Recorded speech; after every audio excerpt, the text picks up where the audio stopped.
IVC, Dale, Gatefall 33 here with another video.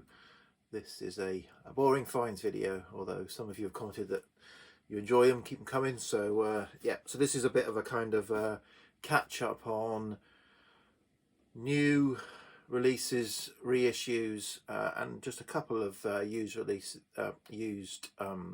records that I picked up, probably going back to November. I've just seemed to have got a bit of a backlog. So yeah, so kind of in the order that I got them, but not exactly. So start with, but yeah, back in November, this was a birthday present to me. This is a vinyl book set for LP set Bert Jansch at the BBC. So yeah, this came out in November on Earth Recordings. Earth do a really great job at releasing, you know, mostly UK folk artists. Done a lot of Bert Jansch's back catalogue, and yeah, so this came out as a 4 LP set or an 8 CD set. So doesn't take much to work out. You can't get on 4 LPs what you can get on 8 CDs. So this is kind of like a highlights package. But I was happy to buy this because it comes with a high-res download, which I don't mind, and of all 147 tracks that were on the 8 CDs. So you get all of the music, but you get this kind of, say, highlights package. So that's what I went for, and I'm really happy. It's a good selection on the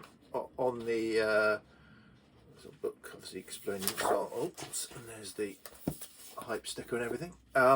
Yeah, it's a good highlights. So yeah, so it spans sort of 60s through to late 2000s, when obviously Bert Jansch passed away. And yeah, so the only slightly disappointing thing, which is nothing to do with you know, who put this out, is there isn't much from the 60s. I think because a lot of the tapes were wiped. A lot of the BBC session tapes from the 60s were wiped, unfortunately. So there just isn't the material. So yeah. But it starts from 67. There's Guitar Club and Top Gear and Night Ride and Radio 1 Club. But yeah, quite quickly sort of gets into late 70s onwards. But the performances are all really good. And even obviously in the later years, he's doing staple kind of tracks from his solo and pentangle catalogue. So yeah, it's all good. And yeah, so really enjoyed this, and yeah, happy to have it. Okay, next up is again sort of end of last year. This is a reissue, or well, actually, I don't think it's a reissue, or first time released of older recordings. So this is, sorry, struggling with the hype sticker there. This is Ernest Hood and Back to the Woodlands. Yeah, looks exactly, or sounds exactly like it looks. So yeah, so I saw an Instagram post, I think, on this, and it said, you know, if you like the ghost box type things, you'll enjoy this. And so that immediately piqued my interest.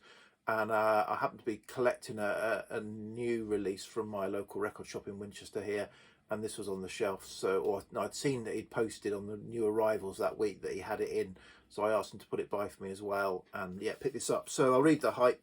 So this is Back to the Woodlands is a previously unreleased and nearly lost album by Ernest Hood, composer of the beloved 1975 ambient wonder Neighborhoods. Back to the Woodlands guides the listener through a daydream of Western Oregon's forests, meadows and streams, soundtracked by a halcyon haze of zither, synthesizer, flute and field recordings, restored and remastered from the original tapes, blah blah blah. I think this picks up recordings sort of from the mid 70s through to the early 80s. And there is Ernest Hood with his instruments. I think it looks like someone in the VC to me, but I can't quite place it. Don't know what you think, but yeah. So this is really nice instrumental, you know, field recordings. For some reason I've got the limited marbled peachy orange, and unnecessary for this type of recording to do a limited coloured version. It could have been probably more authentic on black, but hey ho. Okay, also for the end of last year, I think certainly came out last year. It took ages for the vinyl to finally arrive. It may have even arrived at the beginning of this year. So this is a Library of the Occult release. They do sort of lathe cut 7-inch and records that are imagined horror type soundtracks, and this is Village of the Snake God by the Hologram People. So I was keen to pick this up. The Hologram People, I have a CD of them from 2021, I think. It's a very kind of like library jazz funky instrumentals, and this is similar. Really great, really great. I really enjoyed this. You know, if it hadn't arrived so late, it might have been in, you know, right up there in my 2022 releases. So yeah, and yeah, so that's the Hologram People and Village of the Snake God, first edition limited pressing of 300 on snake skin vinyl. It says File Under Library Music Psychedelic Electronic, which kind of describes it. So yeah, really good. Okay, moving into this year, beginning of this year.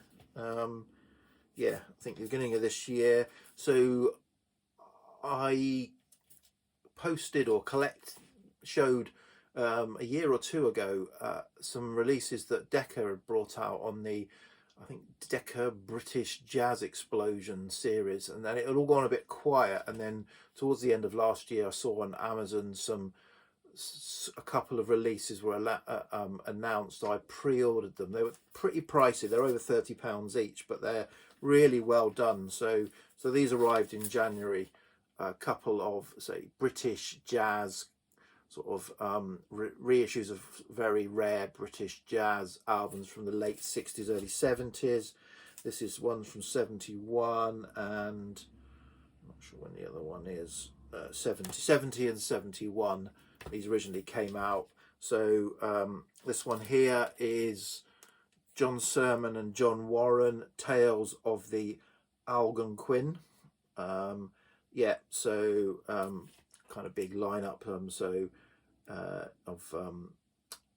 Yeah, Kenny Wheeler, Harry Beckett on trumpet, flugelhorn. Saxophones include Mike Osborne, Stan Salzman, Alan Skidmore, John Sermon, John Warren, and etc. etc. So yeah, this one is quite out there for me. It's probably on the edge. It's a bit gets a little bit too avant-garde, too bit screechy and squonky for me in places, but really enjoyable all the same for the most part. And yeah, I need to obviously give it a few more listens to get into it. The other release with a rather strange 70s cover is Harry Beckett's Flare Up, and yeah, so this is yeah, Harry Beckett on trumpet and flugelhorn, John Sermon on baritone, soprano sax, Mike Osborne alto sax. It's all the same sorts of players. This is less out there, still a little bit avant British jazz, but I enjoyed this more, this one. So yeah, but these are beautiful, you know, proper 3 flip back sleeves with the kind of glossy onto the plain. They've really done these well. You know, they're beautiful pressings, flat, you know, heavyweight vinyl, really nice. Okay, next one is Andrew Vasilic, or Vasilic, Scottish multi-instrumentalist. This is sort of more ambient neoclassical with quite a big kind of set of players on some of the tracks. It gets very kind of, yeah, so very layered with lots of it's got trombones, saxophones, clarinets, violins, violas, cellos, etc., etc., adding real kind of texture to the music. Really enjoyed this. This is a reissue.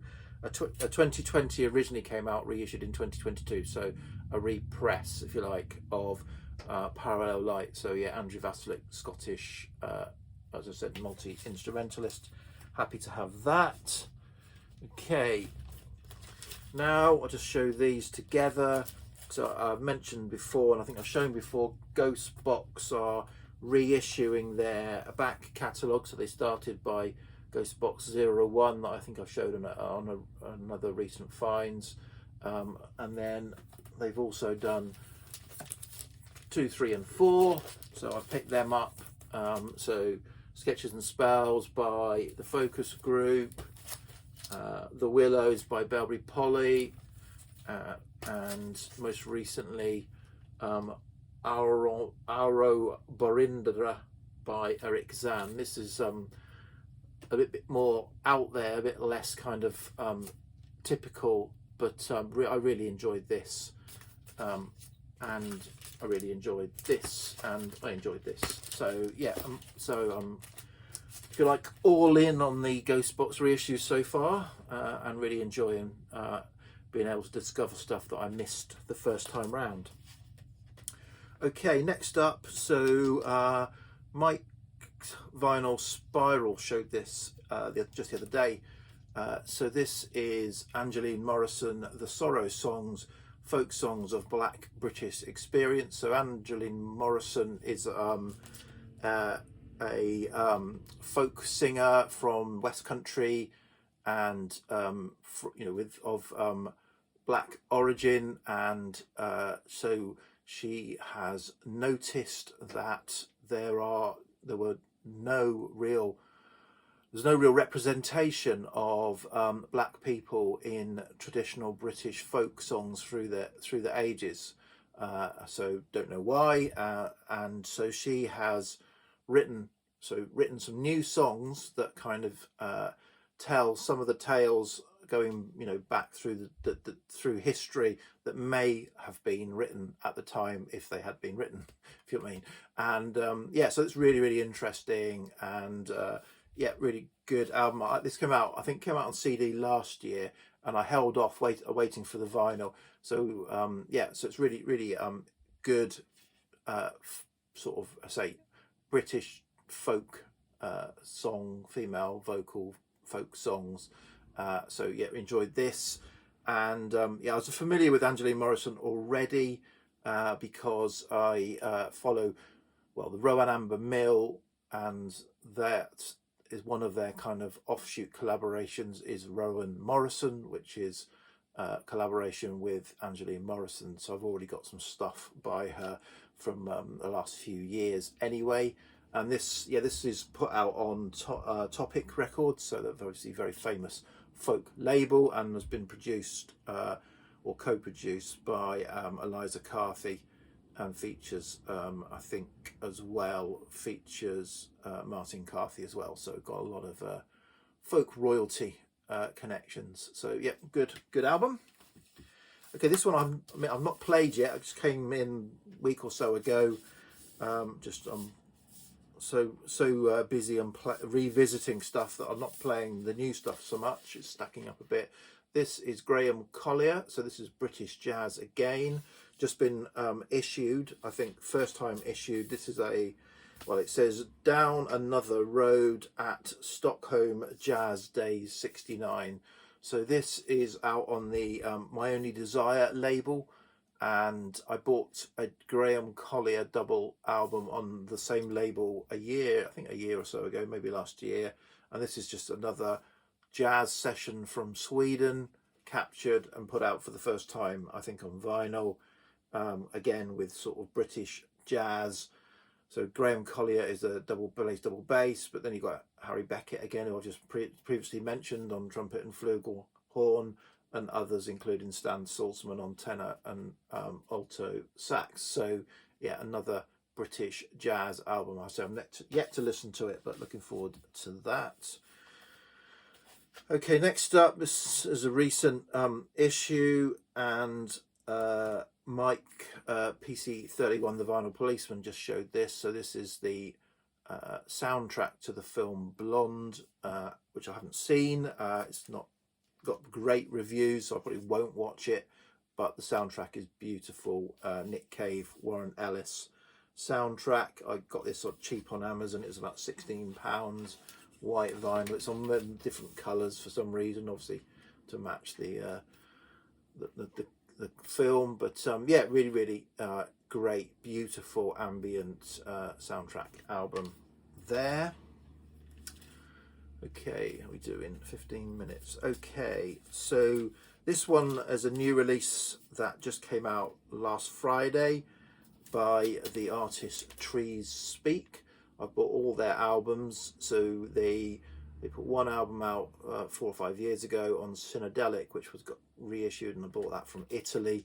But sort of previous to that, I'd already been picking up the albums that they've been releasing on the Soul Jazz label. So they put out, I think, 5 albums in the last sort of 3 or 4 years. They've been quite prolific on Soul Jazz, and sort of you pre-order them from Soul Jazz, they come with a bonus 7-inch of a couple of tracks. So I've done that for all 5 of their albums that they put out, and this is instrumental psych funk style, soundtracky, cinematic funk, cinematic psych funk instrumental. Really good. And I've played this when it came in on Friday, and yeah, really enjoyed it. So it's just more of the same. Trees Speak, and sorry, calling it Mind Maze is the album title. Okay, so yesterday I went to Andover Record Fair, and I was very restrained. I was there for probably 2.5 hours, and I only bought 3 records. So I'm not. So as I'm on a bit of a cull, it would have been silly to come back with arms fulls of just gap fillers and things like that to only then get rid of. So I was quite restrained and bought 3 albums that I thought I really wanted. So hopefully that is the case. So first up is this. This is a first press of Atomic Rooster's debut album on the B&C label. So this is the non-guitar mix that they put out. So there was 2 mixes of their first album, one which they left the guitars off, and it was just keyboard heavy 1970 keyboard heavy kind of classic rock, prog rock, which is I like the Hammond heavy stuff like that. There's another mix of this which I might seek out that added the guitars as well. But yeah, this is a lovely, as I said, first press, and I bought this from Richard Warwick, who has started making videos and is selling records at the fairs around the south, and he gave me a really good price on this, so it's a lovely copy. So thanks, Richard. So yeah, I played this when I got home, and yeah, really enjoyable album. So it's my second Atomic Rooster album. I've also got Death Walks Behind You, I think it's called. Okay, I also got my first Susie and the Banshees album. So I've only got their greatest hits on CD, but yeah, I bought this Juju, which is kind of like held up as being, I think, their best, although they've got several really good albums. So this is a lovely UK press in lovely condition. So I've been after getting some Susie and the Banshees into the collection. So yeah, happy to get this, and again, I played this, really nice copy, so happy with that. And then finally, this was a still sealed copy of the 2020 reissue and first time on vinyl issue, I think, of the Blue Nile's final album, High. So yeah, I didn't pick this up at the time. I think they did a reissue campaign, and I only picked up Walk Across the Rooftop for some reason. I should have. I've got originals of Walk Across the Rooftops, and I've got original of Hats, but I haven't got this, and so yeah, I picked this up. So I'm just missing one, I think, Blue Nile album. So yeah, happy to get that. So I'll look forward to spinning that at some point. So yeah, so that's sort of, I don't know, 4 or 5 months worth of newish finds that I've just rushed through there. So I'm kind of caught up now. Okay, cheers VC, thanks, bye.